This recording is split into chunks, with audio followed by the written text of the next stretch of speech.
Chancellor with D-Bat Elite, the son of Yvonne and Michael.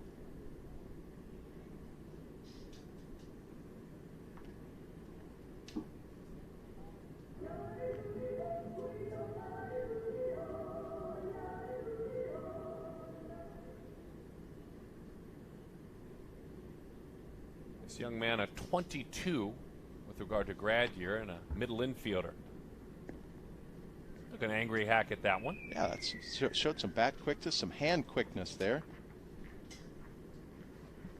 His quarantine workout Monday, Tuesday, Thursday training, which is lifting and running. Wednesday, Friday, Saturday, hitting and throwing while quarantined.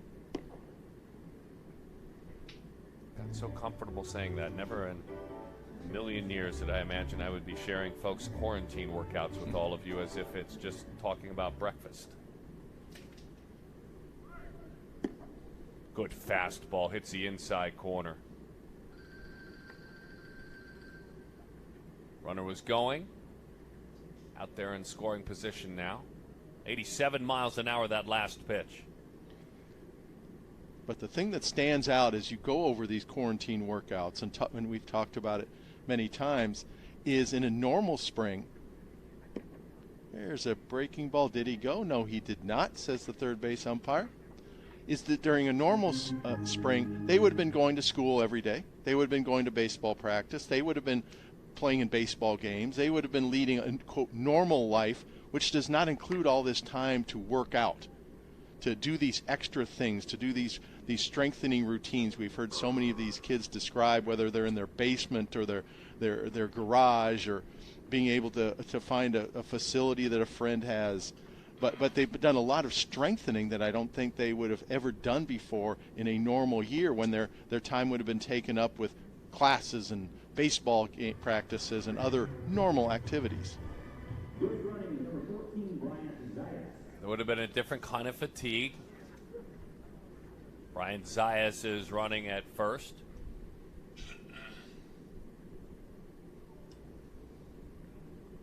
Ouch.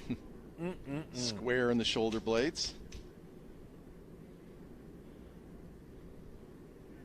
So in that situation, we would put another runner out there, right, David? Yeah, another runner, and the guys behind the plate are talking to Savattere about whether, hey, you want to take a hitter off, come back up later? But he looks like he's going to stay in there. Edward Phelps, the third, runs out of Norcross, Georgia. Got it just there at the bottom of the tube. Just in a place you couldn't rub it even if you wanted to. And I would imagine with that number of 17 pitches, even though there is just one out, David, it's safe to say that this could be the last at bat or so, possibly? I would think it's very possible. We've got the bases loaded. I'm sure that probably factored in the young man wanting to stay at the plate. It's, hey, bases are loaded. This could be fun, as he fouls off another pitch.